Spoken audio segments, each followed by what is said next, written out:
ओम शांति। आज है 29 जुलाई 2022। प्रातः मुरली बाप दादा मधुबन। मीठे बच्चे, तुम्हें अपने हम जीन्स का उद्धार करना है। मीठे बच्चे, तुम्हें अपने हम जीन्स का उद्धार करना है। बाप ने माताओं पर ज्ञान का कलश रखा है, इसलिए माताओं पर बड़ी जवाबदारी है। माताओं पर क्या है? बड़ी जवाबदारी है। प्रश्न, तुम माताएं किस विशेष कर्तव्य के निमित्त हो?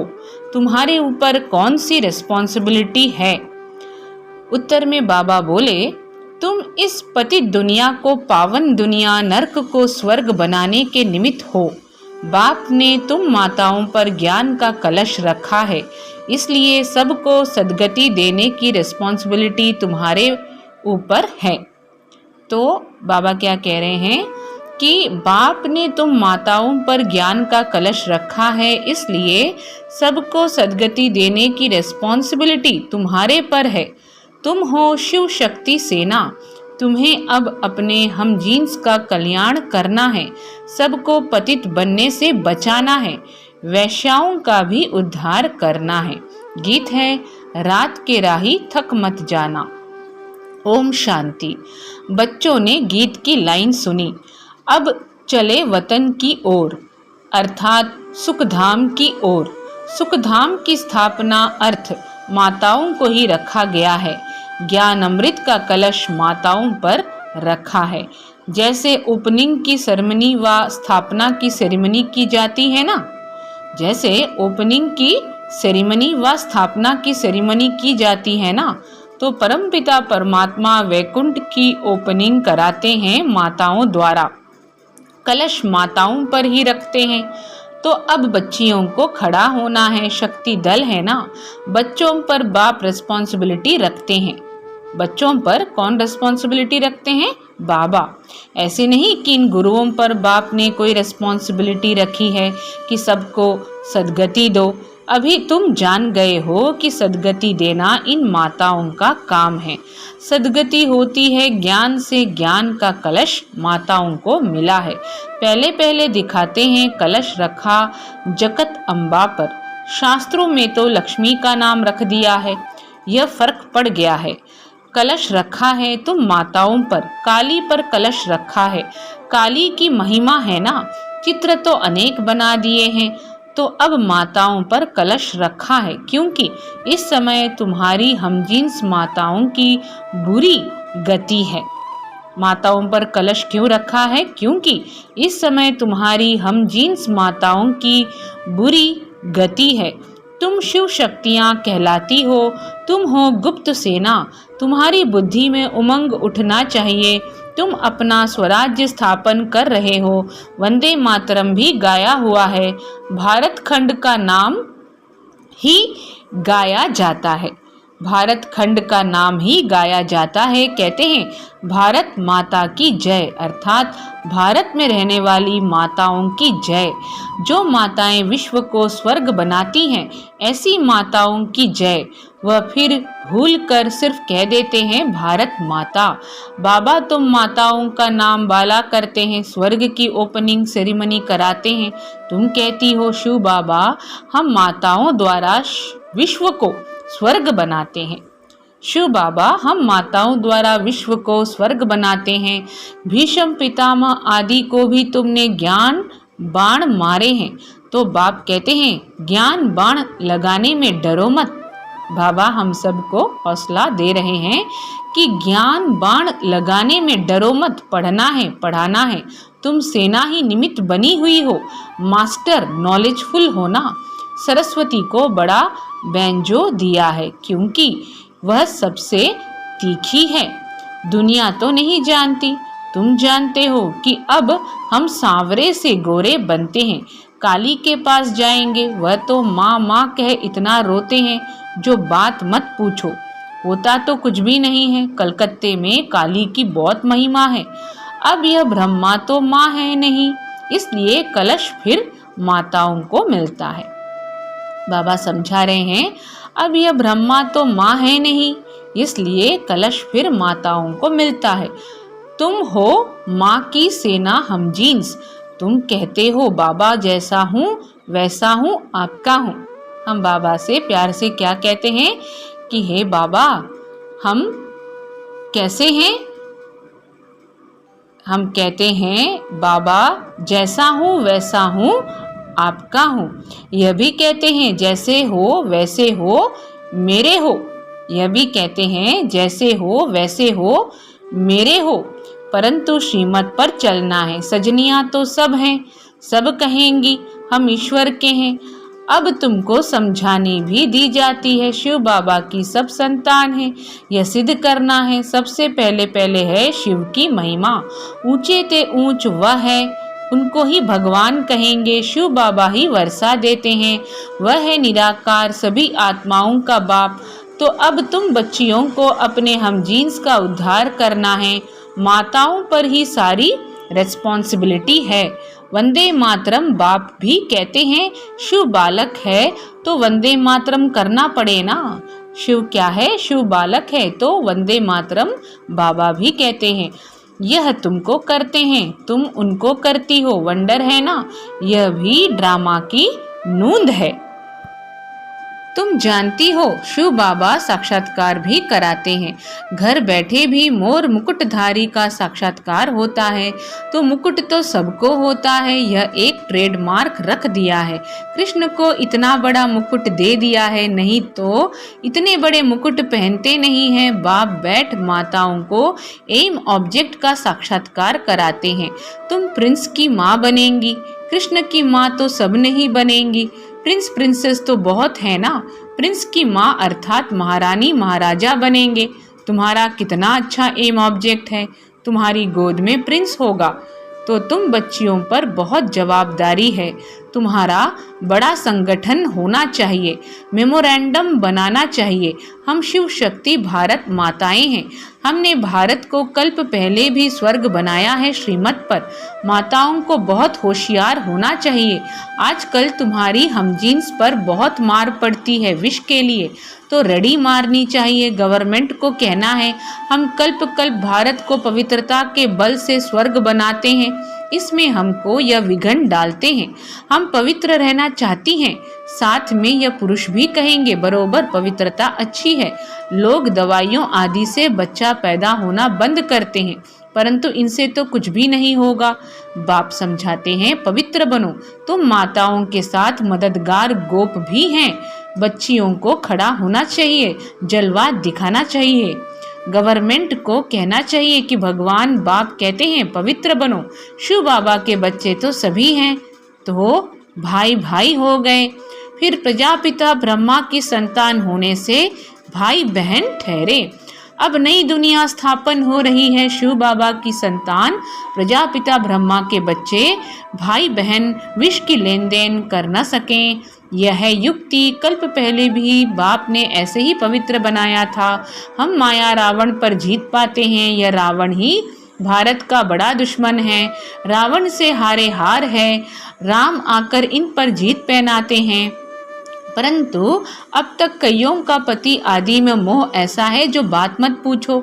अभी तुम माताओं को कलश मिलता है, समझाना है कि हम तो स्वर्ग के द्वार खोलती हैं। उन्होंने कलश लक्ष्मी को दिखाया है, उन्होंने कलश लक्ष्मी को दिखाया है, परंतु लक्ष्मी तो है ही पवित्र। वह ज्ञान कलश रखकर क्या करेगी? ज्ञान का कलश है जगत अम्बा पर। अब परमपिता परमात्मा ने फरमान निकाला है कि काम महाशत्रु है। जो इन पर जीत पाए वही श्रेष्ठाचारी बन स्वर्ग के मालिक बनेंगे। काम महाशत्रु है, जो इन पर जीत पाए वही श्रेष्ठाचारी बन स्वर्ग के मालिक बनेंगे। तुम बच्चों का आपस में बहुत लव होना चाहिए। ब्रह्मा कुमार कुमारियों की जैसे सेना इकट्ठी हो। कोई को तो पता भी नहीं है कौन कौन कहाँ है। सभी सेंटर्स के बच्चों को तो बुला भी नहीं सकते। माताओं को बंधन बहुत हैं, बच्चों को भी संभालना है, नहीं तो पुरुष रिपोर्ट कर देते हैं। यूँ तो पुरुष चले जाते हैं तो घर बार कौन संभालता है। तुमको दिखाना है, वह तो हठयोग सिखलाते हैं, हम राजयोग सिखलाते हैं, इसलिए हमको सैल्वेशन मिलनी चाहिए। बाबा ने समझाया था कि तुम वैश्याओं को भी समझाओ कि यह गंदा धंधा अब बंद करो। बाबा क्या समझा रहे हैं कि बाबा ने हमें समझाया था कि तुम वैश्याओं को भी समझाओ कि यह गंदा धंधा अब बंद करो, तुम स्वर्ग का द्वार बनो, तुम स्वर्ग का द्वार बनो, तुम यह काम करके दिखाओ तो तुम्हारा नाम बहुत बाला हो। उन्हों का भी कल्याण करना है, यह संगम युग है ही कल्याणकारी। पवित्रता पर खूब रड़ी मारनी है, इन वैश्याओं पर रहम करना है। गवर्नमेंट भी अब उन्हों को कुछ न कुछ काम में लगाती रहती है। तुम ऐसा समझाओ जो अखबार में भी पढ़े कि ब्रह्मा कुमार कुमारियां तो वैश्याओं को भी नॉलेज दे, इस गंदे धंधे से छुड़ाती हैं, क्योंकि काम महाशत्रु हैं, इनसे तुम पतित गंदे बनते हो। यह दुनिया ही भ्रष्टाचारी है ना। बाप आकर माताओं को उठाते हैं, गोपों का काम है मददगार बनना, जो मेहनत करेगा वह ऊंच पद पाएगा। अपने हम जीन्स पर रहम करना चाहिए, इनका नाम ही है वैश्यालय। बाप आकर शिवालय बनाते हैं, वास्तव में यह है ज्ञान की बातें। बाप इस मनुष्य तन में आकर तुमको ज्ञान सुनाते हैं। तुम जानते हो हम अब कब्रिस्तानी से परिस्तानी बन रहे हैं। यह है ज्ञान मान सरोवर। यह कौन सा मान सरोवर है? ज्ञान का मान सरोवर। ज्ञान में गोता लगाते रहते हैं, बाकी पानी की बात नहीं है। तीर्थों पर जाते बहुत मेहनत आदि करते हैं, पैदल जाना, सामान आदि उठाना बहुत मेहनत होती है। अब तुम समझ गए हो, बाबा मनुष्य तन में बैठ ज्ञान स्नान कराते हैं, बाकी परियां आदि कोई नहीं है। तुमको ज्ञान परी बनाने वाला बाबा है। कितनी अच्छी अच्छी बातें धारण करने की हैं। बच्चियां खड़ी हो जाएं तो बहुत काम कर सकती हैं। जाना तो तुम माताओं को है। बोलो, जहाँ भी वैश्याएं हैं उन्हों का संगठन बनाओ, बड़ों बड़ों को समझाओ, बड़ों बड़ों को समझाओ। परंतु ऐसे भी नहीं बाहर से कहते रहो हमारा तो एक दूसरा ना कोई, और अंदर में और कोई खींचता रहे। ऐसे भी काम न चल सके। बाप का सच्चा बच्चा बनना है। वह चेहरा खुश मिजाजी का कहाँ? बाबा पूछ रहे, वह चेहरा खुश मिजाजी का कहाँ? अरे बेहद के बाप से मिलने जाते हैं तो दौड़ते दौड़ते आकर खुशी से मिलना चाहिए। हम तो जाकर बाबा की गोदी का हार बने। हम क्या बने? हम तो जाकर बाबा की गोदी का हार बने। थक नहीं जाना है। तो बाबा अभी इन महावाक्यों में यही बताना चाह रहे हैं कि हमें खुश मिजाज होना चाहिए और दौड़ते दौड़ते खुशी से मिलना चाहिए शिव बाबा के साथ। थक नहीं जाना है। तुम्हारी याद ही दौड़ी है, वह जिस्मानी दौड़ी है, यह तुम्हारी रूहानी दौड़ी है। चेहरा खुशी में खिल जाना चाहिए। कोई का पति गुम हो जाए फिर आकर मिले तो स्त्री गलियों में दौड़ती दौड़ती बावरी मिसल आकर मिलेगी। क्या कह रहे हैं बाबा कि कोई का पति गुम हो जाए फिर आकर मिले तो स्त्री गलियों में दौड़ती दौड़ती बावरी मिसल आकर मिलेगी। यह फिर बेहद का पतियों का पति है। उससे डरना क्या है? जिससे स्वर्ग का वर्षा मिलता है उससे तो भाग भाग कर आए मिलना चाहिए। अच्छा, मीठे मीठे सिखिलधे बच्चों प्रति माता पिता बाप दादा का याद प्यार और गुड मॉर्निंग। रूहानी बाप की रूहानी बच्चों को नमस्ते। हम रूहानी बच्चों की रूहानी माता पिता बाप दादा को याद प्यार, गुड मॉर्निंग और नमस्ते। आज की धारणाएं हैं, बाप का सच्चा बच्चा बनना है, अंदर एक बाहर दूसरा ना हो। याद की रूहानी दौड़ में आगे जाना है, खुश मिजाज बनना है। दूसरा पॉइंट, आपस में बहुत बहुत प्यार से रहना है। शिव शक्ति सेना का संगठन तैयार कर अपनी हमजीन्स को बचाना है। पवित्र बनने और बनाने की युक्ति रचनी है।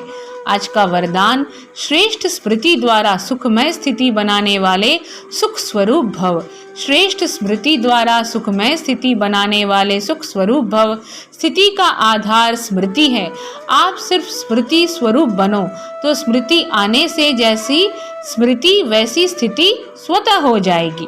बाबा समझा रहे हैं कि स्मृति आने से जैसी स्मृति वैसी स्थिति स्वतः हो जाएगी। खुशी की स्मृति में रहो तो स्थिति भी खुशी की बन जाएगी, और दुख की स्मृति करो तो दुख की स्थिति हो जाएगी। संसार में तो दुख बढ़ने ही हैं, सब अति में जाना है, लेकिन आप सुख के सागर के बच्चे, सदा खुश रहने वाले, दुखों से न्यारे सुख स्वरूप हो। इसलिए क्या भी होता रहे लेकिन आप सदा मौज में रहो। बाबा बोल रहे हैं कुछ भी हो जाए आप सदा मौज में रहो। स्लोगन है समय रूपी खजाने को व्यर्थ से बचाना, यही तीव्र पुरुषार्थी की निशानी है। समय रूपी खजाने को व्यर्थ से बचाना, यही तीव्र पुरुषार्थी की निशानी है। मातेश्वरी जी के अनमोल महावाक्य। भारत का प्राचीन योग परमात्मा द्वारा सिखाया हुआ है। अपना यह ईश्वरीय योग भारत में प्राचीन योग के नाम से मशहूर है। इस योग को अविनाशी योग क्यों कहते हैं? क्योंकि अविनाशी परमपिता परमात्मा द्वारा सिखाया गया है। भल योग और मनुष्य आत्माएं भी सिखलाती हैं। भल योग और मनुष्य आत्माएं भी सिखाती हैं, इसलिए योगाश्रम वगैरह खोलते रहते हैं, परंतु वो प्राचीन योग सिखला नहीं सकते। अगर ऐसा योग होता तो फिर वो बल कहाँ? बाबा बोल रहे अगर ऐसा होता तो फिर वो बल कहाँ? भारत तो दिन प्रतिदिन निर्बल होता जाता है। इससे सिद्ध है वह योग अविनाशी योग नहीं है। जिसके साथ योग लगाना है वह खुद ही सिखला सकता है, बाकी औरों से तो योग लगाना ही नहीं है, तो फिर सिखलाएंगे कैसे? यह तो स्वयं परमात्मा ही कार्य कर सकता है, वही हमें पूरा भेद बता सकता है। बाकी तो सब तरफ कहते रहते हैं हम योग सिखलाएंगे। तो मातेश्वरी जी अच्छी रीति समझा रही हैं कि यह तो स्वयं परमात्मा ही कार्य कर सकता है। कौन सा? प्राचीन योग सिखलाने का। वही हमें पूरा भेद बता सकता है, बाकी तो सब तरफ कहते रहते हैं हम योग सिखलाएंगे। यह तो हम जानते हैं कि सच्चा योग तो खुद परमात्मा ही सिखलाए। सूर्यवंशी चंद्रवंशी घराना स्थापन कर दैवी राज्य स्थापन करते हैं। अब वो प्राचीन योग भी परमात्मा आकर कल्प कल्प हमें सिखलाता है। वो प्राचीन योग भी परमात्मा आकर कल्प कल्प हमें सिखलाता है। तू आत्मा मुझ परमात्मा के साथ निरंतर योग लगाओ तो तेरे पाप नष्ट हो जाएंगे। अच्छा, ओम शांति।